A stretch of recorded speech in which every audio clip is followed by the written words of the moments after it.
essentially we came into an environment in which there was absolutely no discussion, capacity or activity addressing security sector governance. It was a highly polarized environment in which previous interventions, which had been part of the political contestation that took place in the early 2000s, had turned the issue into a political football. The parties that were political parties were engaged in a blame game in which there was no space for dialogue.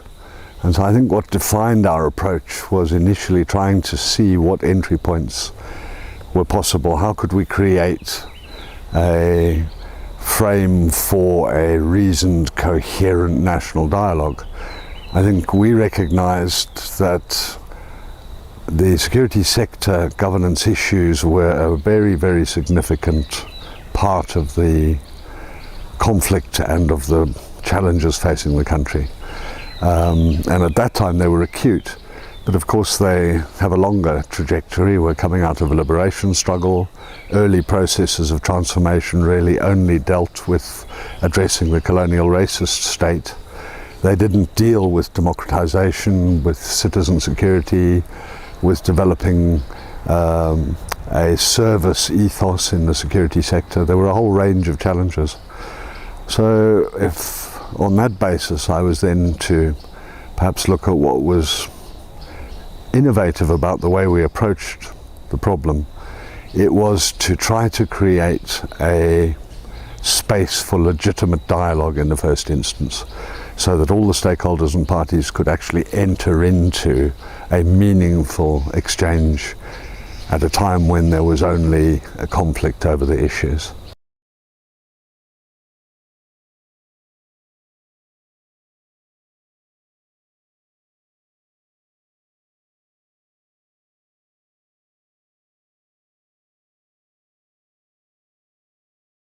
The civic society like ZPSP, because when they started, I just looked at them. I said, do these guys know what they're talking about? Because I've been in the military myself, I know it's a hard crack. It's hard, the surface to crack. You cannot just, but now it's opening up and there is more engagement.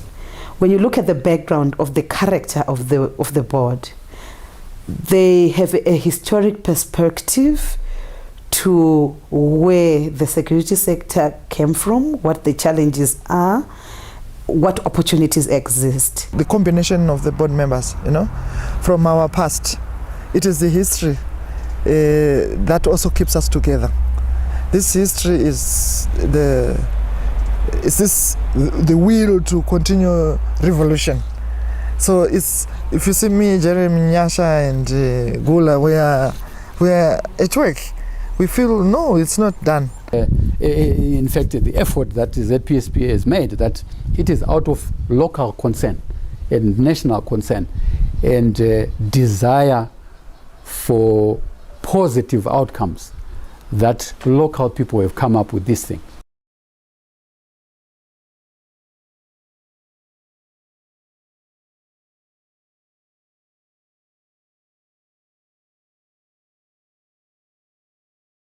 The challenge is, I think, first and foremost, I think it was the polarization of the society. When we started, it was very, generally, there was a lot of suspicion in terms of what we wanted to do and what we wanted to achieve, because at that time in Zimbabwe, there was a concerted effort by the Western countries to change the regime in Zimbabwe using the non-governmental organizations. So we, being part of that, I mean, as an NGO, we were labeled, as people who were seeking to change the regime. And at the same time, when you look at it, the strength of the Zimbabwean state is because of the security sector. So the the way we were viewed was that we were there to weaken the state institutions, though this was actually our objective was actually the opposite. I think what defines Zimbabwe Peace and Security Program as unique is its attempt to ensure that the program is homegrown, that the program enjoys as much consensus as is possible, and that the program does not avoid the hard questions that need to be addressed and dealt with, but it does so in a sensitive manner that brings out more of its own character as a Zimbabwe-born entity than, say, an entity that panders to either funders or panders to a specific political interest group. That I think is very appreciated is the principle of almost impartiality, apolitical, in looking at issues as national issues, not as partisan issues.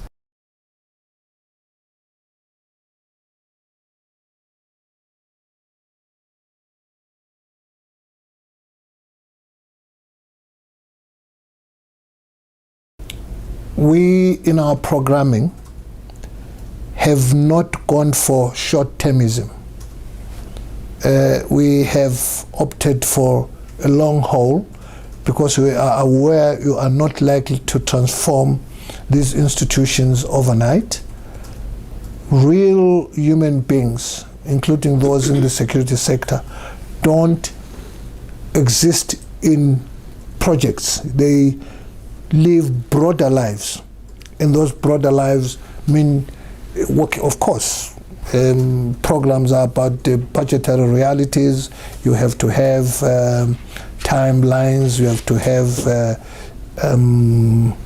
measurable outcomes and so forth and so on, but that is for management purposes. But in real life, human beings live broader lives.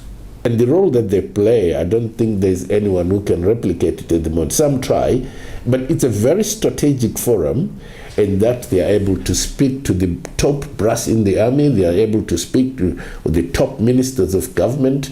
And right now, as you know, they signed a memorandum of understanding with Parliament and so on. But the key thing for me, the most important thing, is making sure that we deal with all the vulnerabilities that our people are exposed to. We have programs that address, for an example, women. We are working with the Women's Coalition. It's a coalition of women's organizations, and most of the organizations are membership organizations. They have grassroots roots. They have offices in different districts in the rural areas.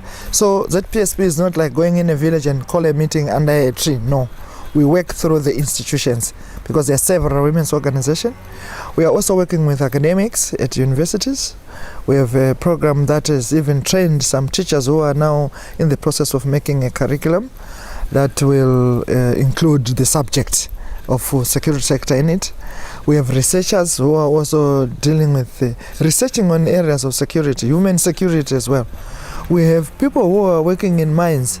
We do researches in mines and find out what's going on there. We work with chiefs, traditional chiefs. I think you must have seen one of the chiefs whose program we are working with. The chiefs are like the longest surviving institution where rural people sort of go for justice, for mediation, for different things.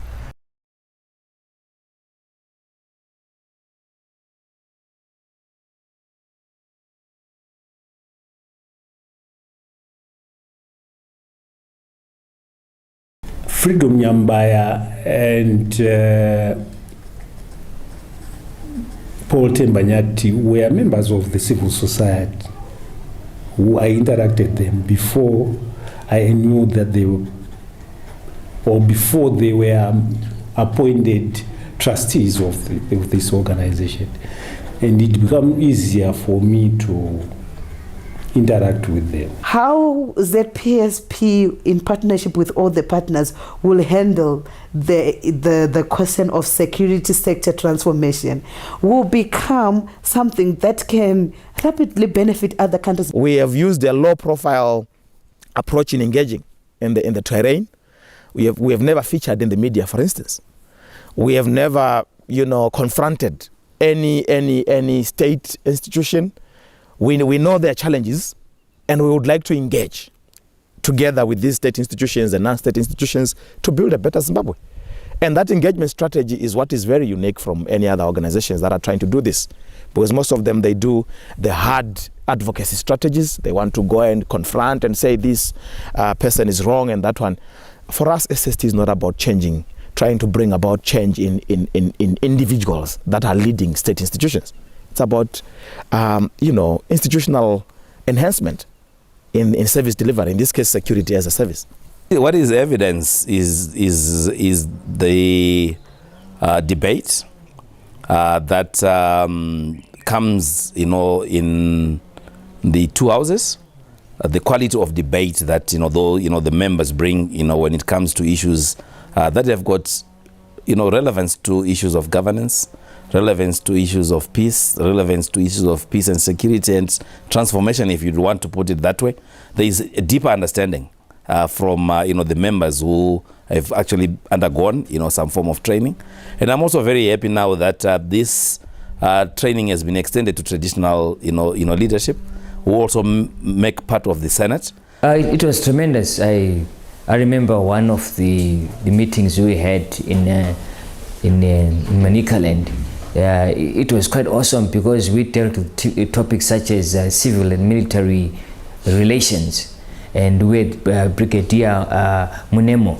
I think it was the first time for us to interact with the people from the military at that level, and to understand how the military operates, and to understand how the military then interacts with the public, and the channels of interaction with the public. We had a talk again on the other broad definitions of security sector, transformation, or security sector development, or security sector management, depending on different contexts. Because in Zimbabwe, the word security sector reform rings alarm bells. But the other terms such as security sector development, transformation seem to be acceptable.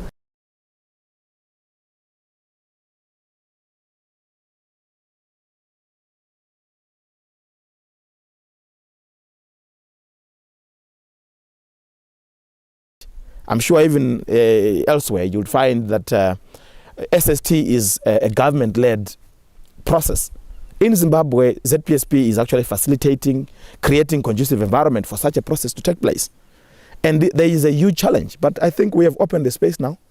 They have engaged institutions and engaged, not imposed, this program to them. I think is also critical. ZPSP as a very neutral strategic body can play a critical role in coming up with programs that address a number of these issues, being able to connect with society and give it an opportunity to vent out, give it an opportunity to express itself. Because at the end of the day, when ZPSP gets that, they're able to lodge it into the right centers of power. So the policymakers do not just scratch where there's no itch. They're given an opportunity to understand where it hurts. Because our implementation strategy hovers around a sectoral engagement strategy. I've just highlighted earlier on the various sectors or stakeholders we engage with, from traditional leaders, academics, civil society, the state, and parliamentarians and all that. And in all those sectors, we work around trying to develop, some kind of operational plans with them, priorities basically. What is it that they think should be addressed going forward as a sector? And then eventually we'll integrate that into a consolidated national plan. The fact that the principles resonate with the basic principles of some of the critical institutions that they are working with. Parliament being one of them, and also being a third arm of the state.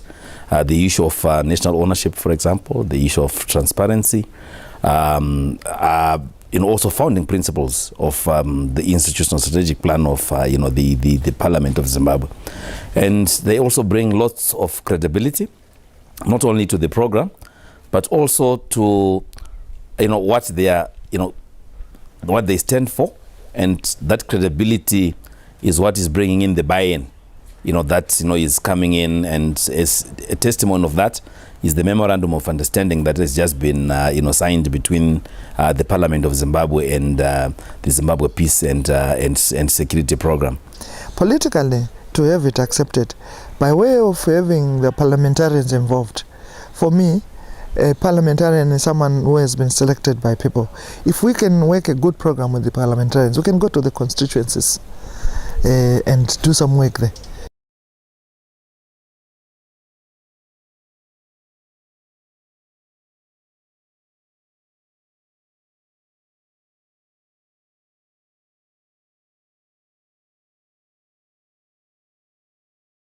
So the interactions helped for us to understand, okay, it's actually broader than just the military and the police. It has to do with border control.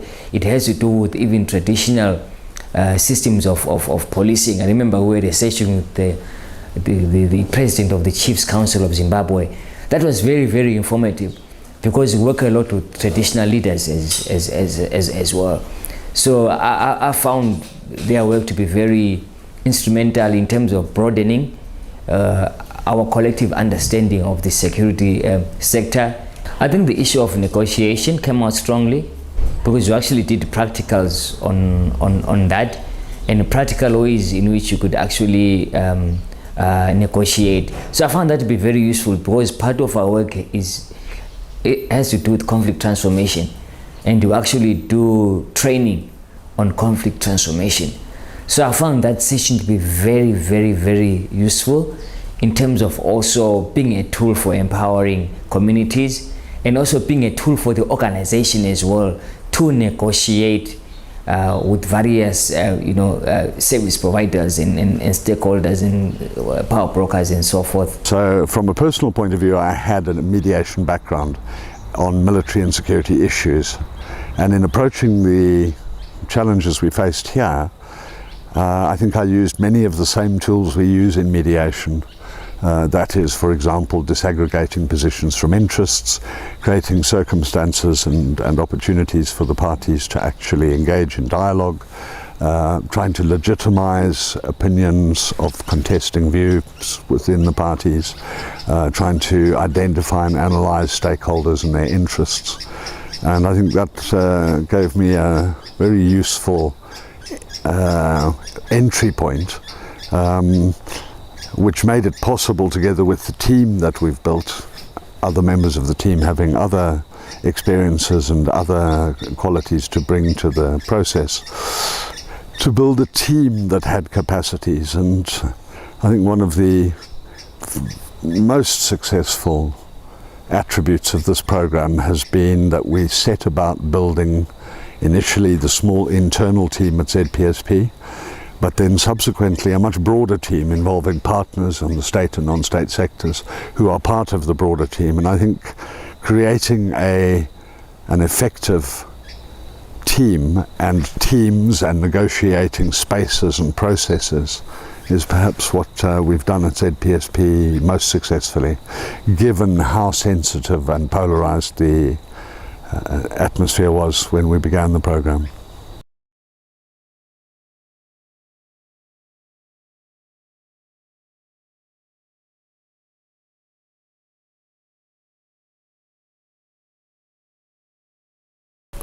I think they are in an area that they are themselves well experienced. I think that is one major benefit. They talk of things that they themselves have experienced and have what I may call hands-on understanding of issues.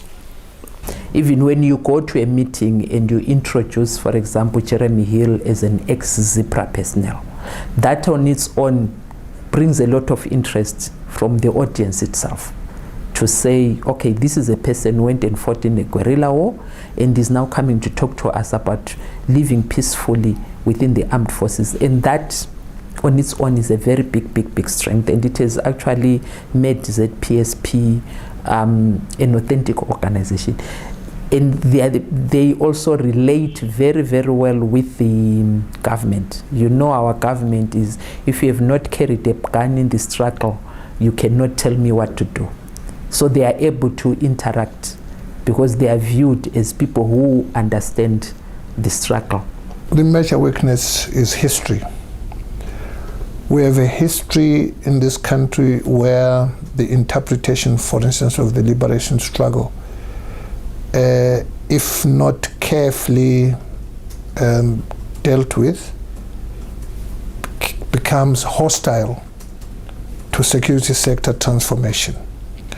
The history that says we fought for this country, we transformed it when we won our independence, there is no need for us to do anything else, that becomes a weakness in the program. I suppose it's always you will always find resistance in one way or the other, but I think our approach is to teach and to be able to provide the knowledge so that people can understand that this is important for the nation. The powers that be who may be threatened if they are not doing the right things. So that's the main challenge, it's the powers that be.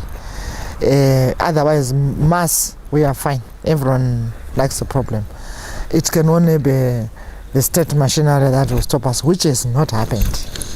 We started with a little bit of friction, but now we have a lot of them who have been trained.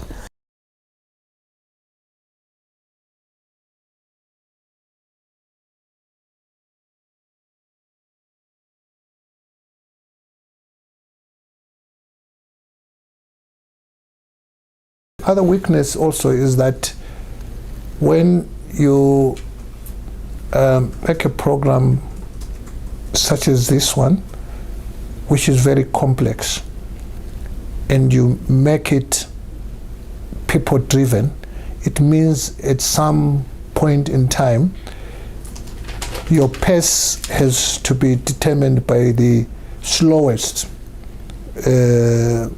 in the process. The slowest person then begins to determine how fast you move. That's a risk that's worth taking. That's the kind of investment that you make, because if you achieve that goal, then sustainability becomes assured. The context presents challenges because it's a very dynamic context. And therefore we employ a very flexible programming and implementation strategy. The understanding of our donors. I think most donors in Zimbabwe, they are used to the normative programming templates characterized by so much numbers, how many people, how many this. But the question is, we can have very big numbers. But the big question is, to what extent has the numbers transformed the lives of the people? Okay? Can we really attribute some changes to the numbers? We, as a program, we would like to go beyond the numbers. We would like to also value, for instance, the dialogue process that actually precedes, that somehow goes into our work before we start thinking of research and training, for instance. A program to succeed, funding needs to be assured to the extent possible. That's an ideal. I'm not aware of any program that gets uninterrupted funding. It's a major problem, particularly in a country like Zimbabwe, where the international community is always reviewing its relationship with Zimbabwe. It is these reviews that affect the rhythm, affect the capacity of the organization to move, of the programs to move smoothly. Our main threat is this funding issue. Firstly, because at the moment we are getting the money from the West, and the concept to our leaders appears as if it's coming from the West.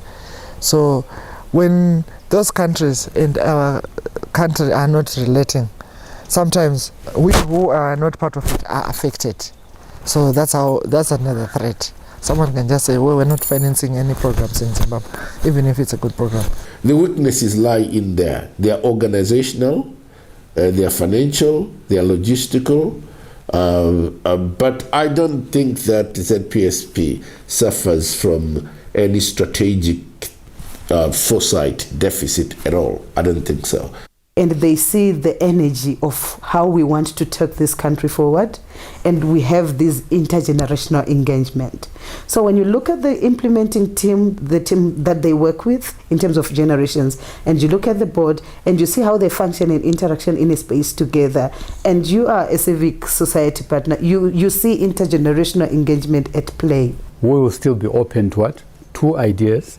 That is why a lot of our programs include also going to various institutions internationally to go and learn. I think for ZPSP to be relevant, it must always be constant with that which is constant, which is change.